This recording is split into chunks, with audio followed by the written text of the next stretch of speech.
few years ago, while out thrifting with a friend, I had found a sweet little stool painted in a shade of pale pink at a local antique store. I ultimately didn't buy that stool, not having a use for it at the time, but I quickly regretted doing so. A couple of years later, I found this cutie at a local Goodwill for a couple of bucks, and remembering my regret for not buying that pink stool, I immediately took this one home with me. A couple more years passed, and it floated around my home as I tried to make it work as it was. Ultimately, though, the chipped off white paint wasn't working for me, and so earlier this year I decided I wanted to try and restore this little stool closer to its original glory. My best guess is this little stool is most likely a child's milking stool, but I'm repurposing it as a plant stand. Hi, I'm Alicia, and this is House of A and J. I have a garage full of furniture needing some love and restoration, and a home that my partner and I are working to transform to reflect both of us. Thanks for joining me on this journey, and welcome to my channel and our home.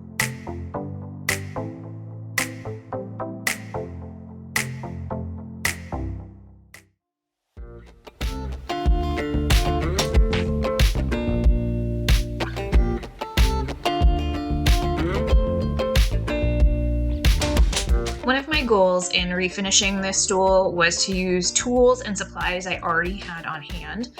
I had paint, stripper, sandpaper, and staining supplies, and enough of all three that I didn't need to purchase anything specifically for this refinish.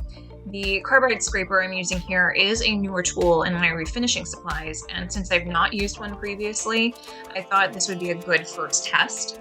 The stool is solid wood, so I knew if I made an error, I could easily sand it out later and wasn't too worried that I'd be damaging the piece beyond repair. Additionally, I only tested the scraper on the top of the stool.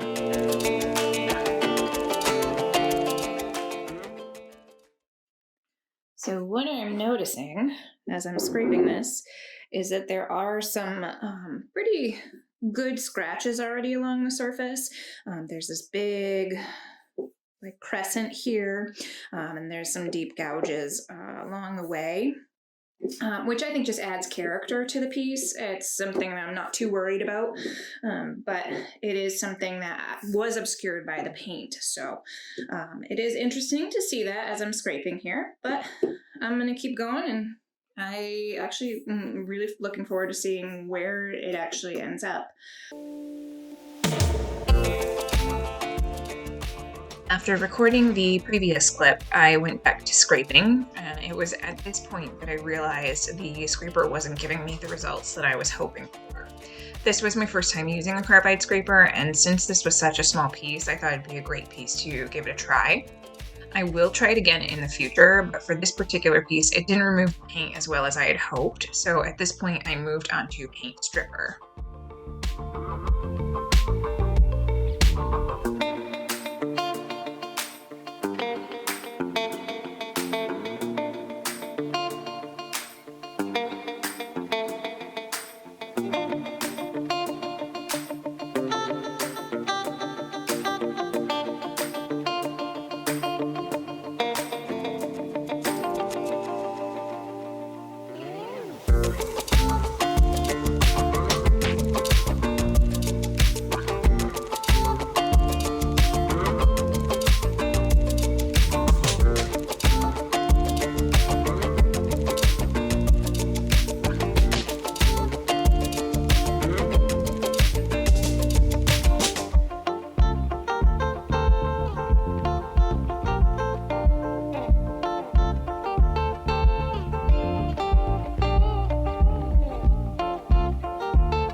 Okay, friends, here's where we're at now. I've done all of the paint scraping and gotten the majority of the paint off. There are still some gouges you see and some divots where the paint has pooled. I believe I should be able to get most of those out with sanding. The wood is very dry, so I might need some conditioning before I go ahead and stain it. And I am going to go ahead and sand it now. And and see kind of where we're at after sanding. I think that should get the rest of any residual finish, any residual paint that's left there. Here's kind of what the underside is looking like. I don't know if you guys can see that pretty well. The bottom was in a lot better shape. The underside, obviously, because it's not getting much use. There is one or two, yeah, this one, this leg. A couple of the others are a little loose. This one's the loosest, so I'm gonna have to get those buttoned up with some glue. But that's where we're at, and now I'm gonna get on to sanding.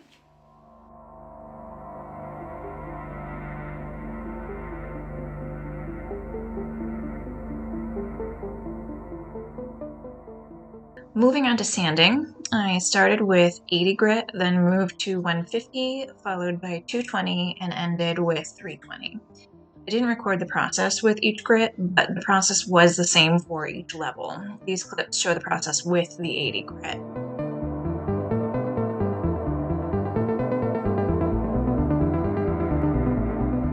The 320 wasn't entirely necessary. Ending at 220 probably would have been fine, especially as the stool is made of solid wood, but I wanted as smooth a finish as possible.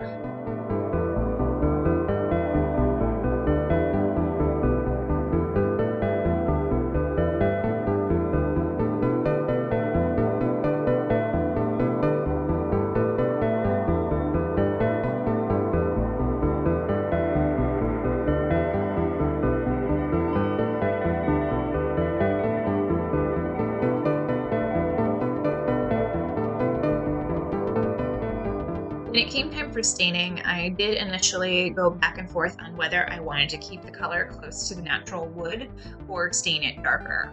Ultimately, I decided on darker, starting first with this Rust-Oleum stain in the wheat color. I have another small plant stand / stool that has a darker stain, and I really liked the way that plant stand looks, so I decided I wanted to try and mimic that colorway for this piece.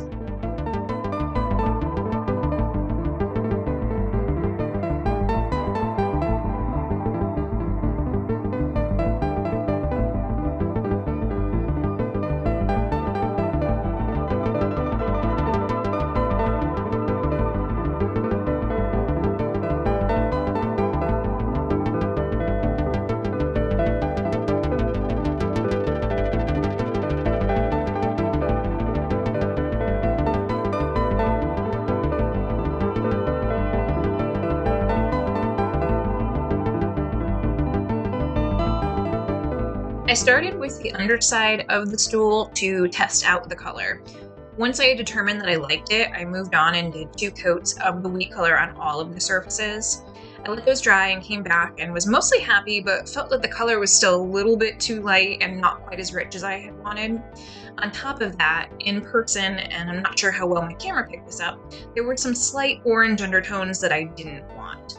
I had a couple of Minwax stains in the Jacobian and dark walnut finishes, so I opted to try and see what would happen if I put a very light coat of one of those on top of what I already had. Both of those stains are very dark, so I didn't want too much of whichever I chose, just something that would help make the current color a little bit deeper and a little bit richer, and to get rid of those orange undertones that I was seeing.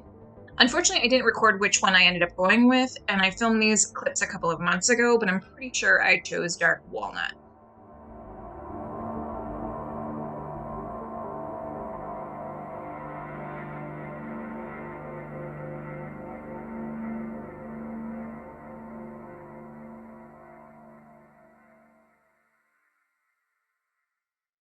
I'm really happy with how this little stool turned out. Before I show you the finished project, let's take a quick look back at where this milking stool turned plant stand started out. I really love these little legs. They're probably my favorite feature, and even more so now that she's refinished. And while this little plant stand still has some scratches and divots, that's okay with me, as I think those parts speak to the history of this piece. I'm so glad I was able to give this piece more purpose in my home and turn it into a feature I enjoy, and that it's no longer just floating around. I hope you enjoyed watching the process, and if you did, please consider hitting the like button below. If you're interested in seeing future projects, please consider subscribing to follow along as I move the projects out of my garage and into my home. Thanks so much for watching, and without further ado, here she is in all her plant stand glory. Take care, my friends.